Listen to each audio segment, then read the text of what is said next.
আসসালামু আলাইকুম। আশা করি সবাই ভালো আছেন। তো আমি আজকে আপনাদেরকে দেখাবো পুরাদা রেল স্টেশন। তো স্টেশনটি আজও সচল এবং প্রতিদিন অনেকগুলো ট্রেন এখানে থামে।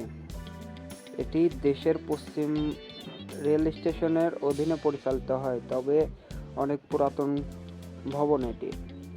তো এই স্টেশনে এমন কয়েকটি ট্রেন থামে যেগুলো হচ্ছে Sundarban express, Madhumati express, Benapole express, Tungipara express ও নকশিকাতা এক্সপ্রেস।